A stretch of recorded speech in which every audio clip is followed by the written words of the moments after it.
राम राम भाइयों, स्वागत है आपका द कल्ट ऑफ रेसलिंग में। Please subscribe the cult of wrestling for the latest news about WWE। देखिए, आप सब लोगों को पता है कि WWE कंपनी इस समय क्या अर्निंग पे है, WWE कंपनी किन रिलेशन के साथ बिजनेस को हैंडल कर रही है, और इन फ्यूचर WWE कंपनी के जितने भी रिलेशन बनने वाले हैं, आज तमाम उन्हीं चीज़ों के बारे में बातचीत करें। बिकॉज इंडिया में इसको लेके क्या इम्पैक्ट पड़ने वाला है। इंडिया में हम सब WWE कंपनी को 10 स्पोर्ट्स नेटवर्क पर एंजॉय करते हैं, सोनी लिव पर एंजॉय करते हैं, और टीवी पर, जियो टीवी पर, जहाँ भी आपके पास जितने भी मॉड्यूल हैं जिससे हम WWE कंपनी को लाइव देख पाते हैं, वो तमाम पर क्या इम्पैक्ट पड़ने वाला है WWE कंपनी के फ्यूचर बिजनेस एंडेवर्स को लेके। सो इसीलिए कह रहा हूँ, वीडियो के अंत तक बने रहिएगा and please subscribe to channel.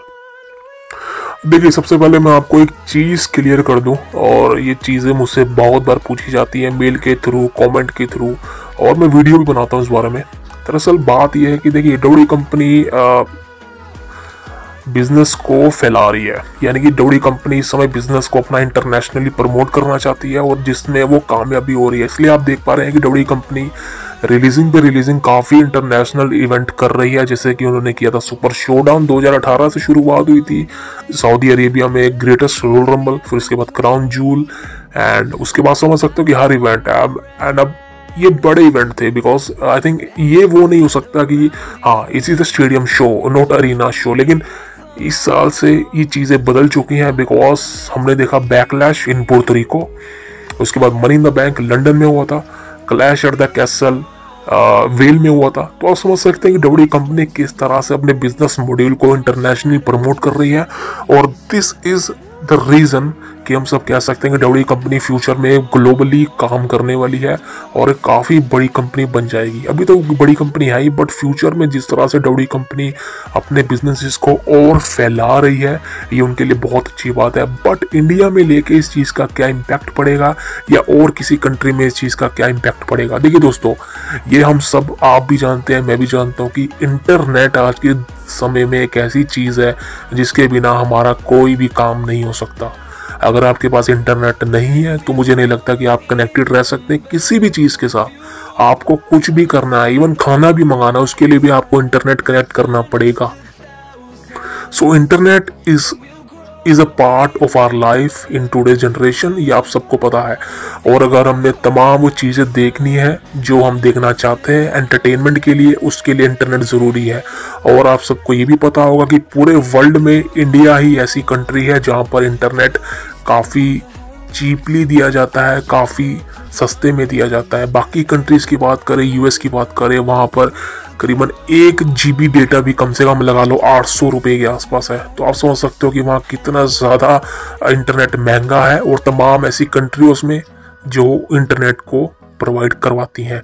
लेकिन बात करें इंडिया में, बिकॉज हमारी कंट्री की पॉपुलेशन बहुत ज़्यादा है, 150 करोड़ के आसपास है, जिस वजह से हर इंसान उस चीज़ को इतने महंगे दाम पर अफोर्ड नहीं कर पाता। तो दिस इज़ वाई कि इंटरनेट इतना सस्ता है इन इंडिया, और दिस इज द रीजन कि WWE कंपनी को इंडिया में बहुत ही ज़्यादा देखा जाता है। आप इस बात से शॉक हो जाएंगे, क्योंकि WWE company United states of America की कंपनी है, और वहीं के लोगों के लिए शुरुआत हुई थी पहले इसकी, उसके बाद धीरे धीरे इसको ग्लोबली फैलाया गया।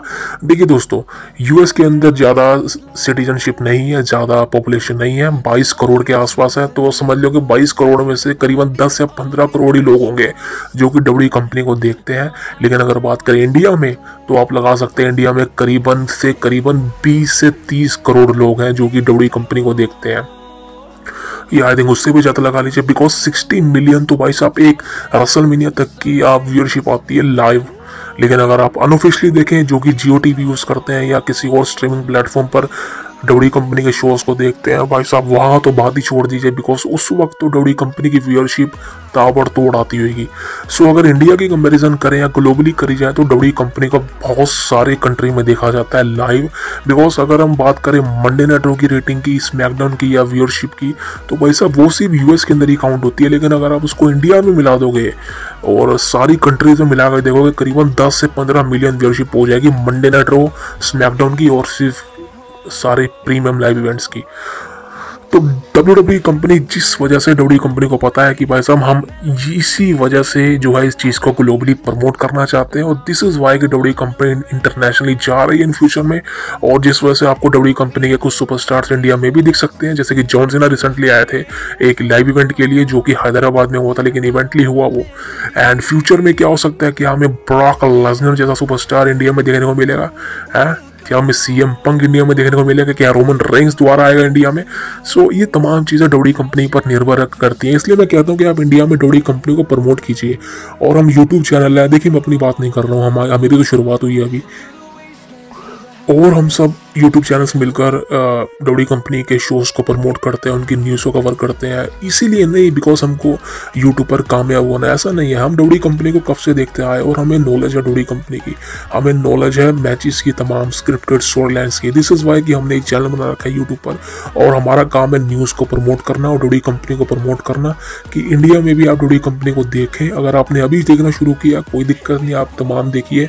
कोई आपका फेवरेट सुपरस्टार होगा, बिकॉज रेसलिंग कौन नहीं देखना चाहता, हर किसी इंसान को दूसरे को लड़ता हुआ देख के मज़ा ही आता है। ये मैं भी बात जानता हूँ, ये आप भी जानते हैं। सो दिस इज़ वाई कि WWE कंपनी इंडिया में अपना काम ग्लोबली फैला रही है, और रशिया, बाकी तमाम गल्फ कंट्रीज होगी, वहाँ पर भी WWE कंपनी तमाम सक्सेसफुल होती जा रही है। और WWE company is a branding thing, because वो एक बिगेस्ट कंपनी है, और दिस इज़ वाई कि उनके फ्यूचर इंडेवर्स उनको काफ़ी प्रॉफिटेबल बना सकते हैं।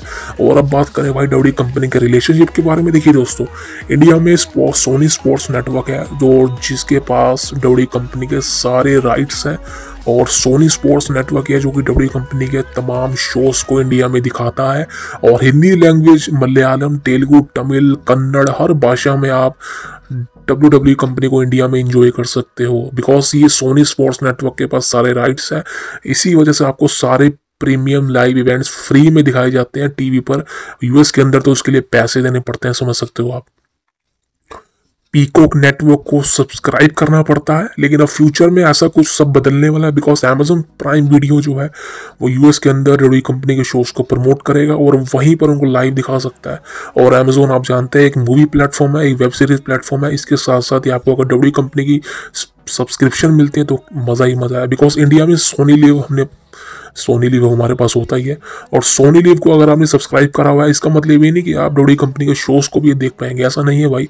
सोनी लिव मेरे पास है, लेकिन मैं WWE कंपनी को नहीं देख पाता, उसके लिए मुझे WWE कंपनी के चैनल को सोनी लिव पर जाके सब्सक्राइब एडिशनली करना पड़ेगा, और बिकॉज उसके लिए 300 रुपये हर महीने देने पड़ेंगे, जो कि आम तौर पर अगर WWE कंपनी के आप तमाम शोज़ को देखना चाहते हो, सारे induction as a hall of famer ceremony को भी देखना चाहते हो, तो भाई साहब वो 300 रुपये वसूल हैं आपके, बिकॉज आप तमाम शोज़ को लाइव देख पाओगे। अगर आपने रॉयल रंबल मिस कर दिया है, चेंबर मिस कर दिया, इवन रेसलमेनिया मिस कर दिया है, तो आप उनको दोबारा तो कहीं नहीं देख पाओगे पूरा, लेकिन आप सोनी लिव पर जाके सब्सक्राइब करने के बाद आप उन चीज़ों को तमाम देख पाएंगे, वो सारे इवेंट को फॉलो कर सकते हो आप। So this is why WWE company ये सब क्यों कर रही है, बिकॉज उनको अपने बिजनेस को ग्लोबली फैलाना है। और जिस वजह से अभी फ्यूचर में जो बैकलैश होने वाला इस साल का, वो फ्रांस में होगा, उसके बाद समर स्लैम के बाद बैश इन बर्लिन होगा, जो कि आएगा जर्मनी में होगा। तो समझ सकते हो WWE कंपनी तमाम शोज़ को इंटरनेशनली क्यों फैला रही है, बिकॉज सारा खेल पैसों का है, सारा खेल बिजनेस का है। और मुझे नहीं लगता कि WWE कंपनी को आने वाले 10-15 सालों में कोई भी टक्कर दे पाएगा, इवन कोई भी नहीं दे सकता, समझ सकते हो आप। सो दिस इज़ वाई कि WWE कंपनी के बिजनेस लैंडिंग इतने मेजर लेवल पर है, WWE कंपनी के हायर स्टेक्स इतने मेजर लेवल पर है, और जितने भी आपको WWE कंपनी के फ्यूचर लाइव इवेंट्स PLE रो, स्मैकडाउन कुछ भी देखने को मिलेगा, वो एक हायर सोसाइटी लेवल के होंगे, जो आपने अनएक्सपेक्टेड ना किया, कहते हैं ना, ये चीज़ कहते हैं ना कि एक्सपेक्ट द अनएक्सपेक्टेड, वो चीज़ WWE कंपनी ये करने वाली है। और आई थिंक फ्यूचर में सारे इवेंट्स जो कि WWE कंपनी हायर प्रोवाइड करेगी, उसको देखने में काफ़ी ज़्यादा मजा आने वाला है। तो दोस्तों ये थी वीडियो आज की रेवेन्यू के बारे में, WWE कंपनी के फ्यूचर, ग्लोबली टैलेंटेड रिलेशनशिप के बारे में। उम्मीद है आप सबको वीडियो पसंद आएगी, तो please subscribe the cult of wrestling for the latest news about WWE। जय माता दी, जय श्री कृष्णा, मिलते हैं आपसे कल।